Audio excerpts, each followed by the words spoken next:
John chapter 5. After these things, there was a feast of the Jews, and Jesus went up to Jerusalem.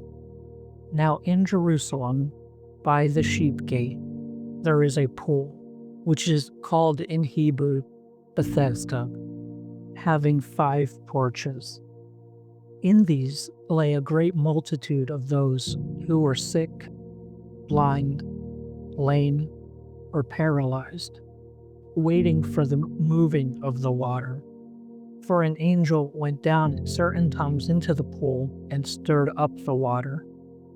Whoever stepped in first after the stirring of the water was healed of whatever disease he had. A certain man was there who had been sick for 38 years. When Jesus saw him lying there, and knew that he had been sick for a long time, he asked him, "Do you want to be made well?" The sick man answered him, "Sir, I have no one to put me into the pool when the water is stirred up. But while I'm coming, another steps down before me." Jesus said to him, "Arise, take up your mat and walk." Immediately, the man was made well and took up his mat and walked. Now that day was a Sabbath. So the Jews said to him who was cured, "It is the Sabbath. It is not lawful for you to carry the mat." He answered them, "He who made me well said to me, 'Take up your mat and walk.'" Then they asked him, "Who is the man who said to you, 'Take up your mat and walk'?" But he who was healed didn't know who it was, for Jesus had withdrawn, a crowd being in the place. Afterward, Jesus found him in the temple and said to him, "Behold, you are made well. Sin no more, so that nothing worse happens to you." The man went away and told the Jews that it was Jesus who had made him well. For this cause, the Jews persecuted Jesus and sought to kill him because he did these things on the Sabbath. But Jesus answered them, "My Father is still working, so I am working too." For this cause, therefore, the Jews sought of the more to kill him, because he not only broke the Sabbath, but also called God his own Father, making him equal with God. Jesus therefore answered them, "Most certainly I tell you, the Son can do nothing of himself, but what he sees the Father doing.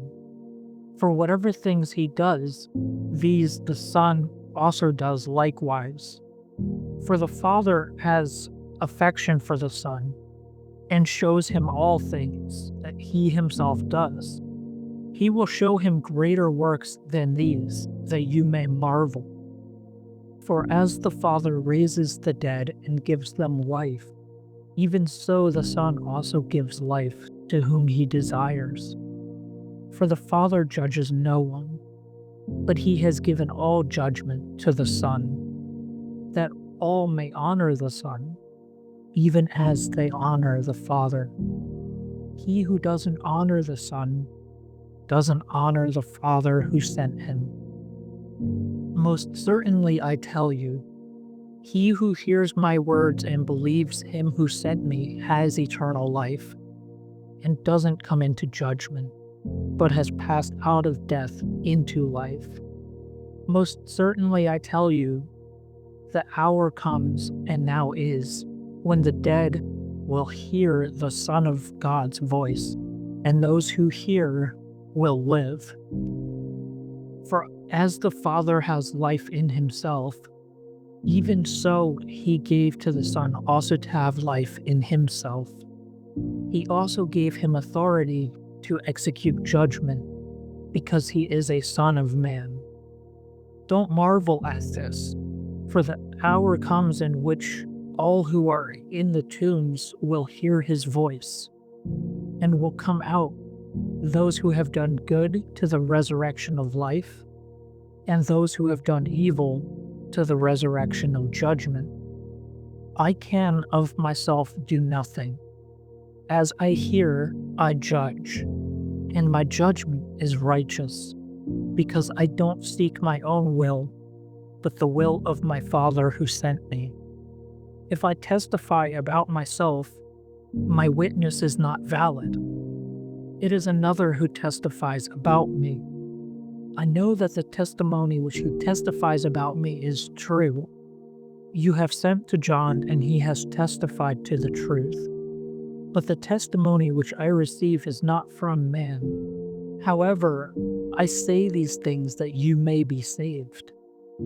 He was the burning and shining lamp, and you were willing to rejoice for a while in his light. But the testimony which I have is greater than that of John.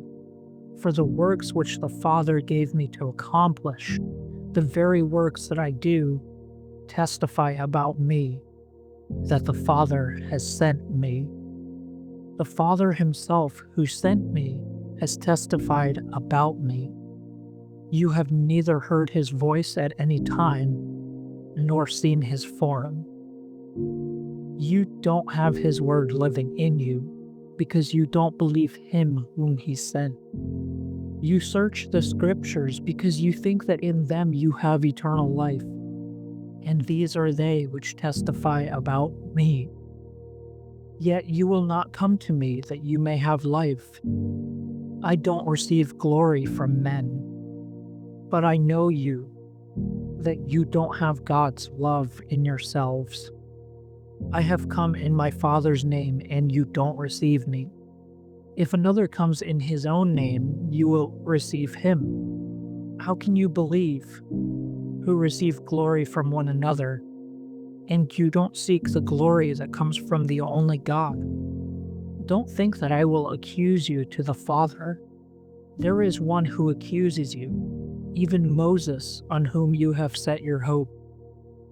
For if you believed Moses, you would believe me, for he wrote about me. But if you don't believe his writings, how will you believe my word?